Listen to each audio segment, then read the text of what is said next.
अस्सलाम वालेकुम जी फ्रेंड्स। आज का जो हमारा टॉपिक है वो है methods of for valuation of environment. इसमें आज हम सेकंड जो मेथड हमारे पास कॉस्ट बेस्ड मेथड, इस पर बात करेंगे। पिछले लेक्चर में हमने इस पर बात कर ली थी, क्योंकि जो मेजर 5 है ना मेथड वो ये हैं: एक्सप्रेस्ड प्रेफरेंस मेथड, सेकंड है कॉस्ट बेस्ड मेथड, थर्ड है डॉज रिस्पॉन्स मेथड, फोर्थ है human capital or foregone earning approach, और फिफ्थ हमारा दी रिवील्ड प्रेफरेंस मेथड। तो पिछले लेक्चर में हमने इस पर बात कर ली थी। आज इंशाल्लाह रहमान इस पर बात करेंगे कॉस्ट बेस्ड मेट्रिक क्या है। ओके, तो आइए स्टार्ट करते हैं। बिस्मिल्लाहिर्रहमानिर्रहीम, सल्लल्लाहु अला मुहम्मद सल्लल्लाहु अलैहि वसल्लम। पहले हमें ये पता होना चाहिए कि वैल्यूएशन ऑफ इन्वायरमेंट कहते किसे हैं।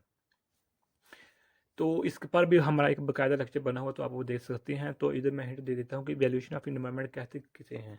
तो यानी कि अगर हम कोई इन्वायरमेंट से अपनी ज़रूरत के तहत कोई चीज़ ले रहे हैं, तो क्या इसके बदले में हम वो इन्वायरमेंट को पॉजिटिव या नेगेटिव इफेक्ट हमारा पड़ रहा है उस चीज़ लेने से। मिसाल के तौर पर हम दरख्त काटते हैं अपनी ज़रूरियात के तहत, अपनी फर्नीचर बनाने के लिए या जलाने सराने के लिए या घरों की छतों के लिए इस्तेमाल करते थे पहले, अब भी करते हैं कई लोग।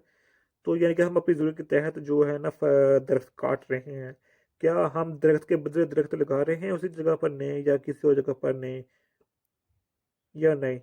तो ये होता है वैल्यू एडेड डी इन्वायरमेंट, यानी कि हमने अपनी ज़रूरत के तहत इन्वायरमेंट से वह चीज़ अखज़ तो कर ली, लेकिन हम इन्वायरमेंट को क्या दे रहे हैं। ओके, तो इसका जो सेकंड मेथड है वो है cost based method. Cost based method are discussed below, यानी कि हम इसको एक्सपेक्टेड देखते हैं। अपॉर्चुनिटी कॉस्ट मेथड, इस ये क्या है कि this method values the benefits of environmental protection in terms of what is being predetermined to achieve it. यानी कि इस जिस तरह हमें नाम से शो हो रहा है कि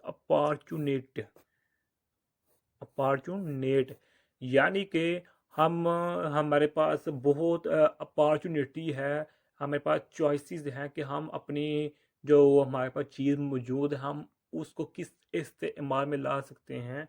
this matter values the benefits of environmental protection, यानी कि हम इस अपॉर्चुनिटी कॉस्ट मेथड को यूज़ में लाते इस्तेमाल में लाते हुए हम अपने इन्वायरमेंट की प्रोटेक्शन का सम्मान कर सकते हैं कि हमें अपने इन्वायरमेंट की प्रोटेक्शन किस तरह बेहतर बना सकते हैं। हम इन्वायरमेंट को से कुछ चीज़ ले रहे हैं अपॉर्चुनिटी के तौर पर, चॉइस के तौर पर, या दे रहे हैं।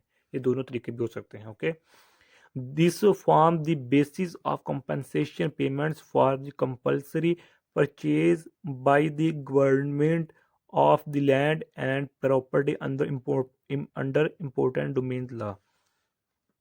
यानी कि जो हमारे पास ये अपॉर्चुनिटी कॉस्ट मेथड है, ये बेसिस होती है किस पर?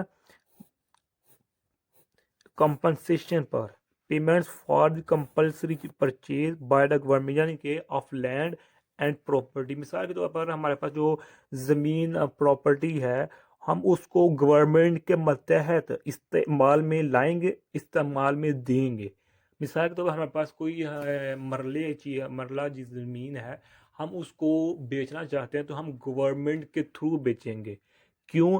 क्योंकि गवर्नमेंट हमसे ज़्यादा बेहतर जानती है कि इस जगह को बेचने से क्या कितना नुकसान होगा, कितना फ़ायदा होगा, और किस तरह किस रेट पर बेचा जाएगा।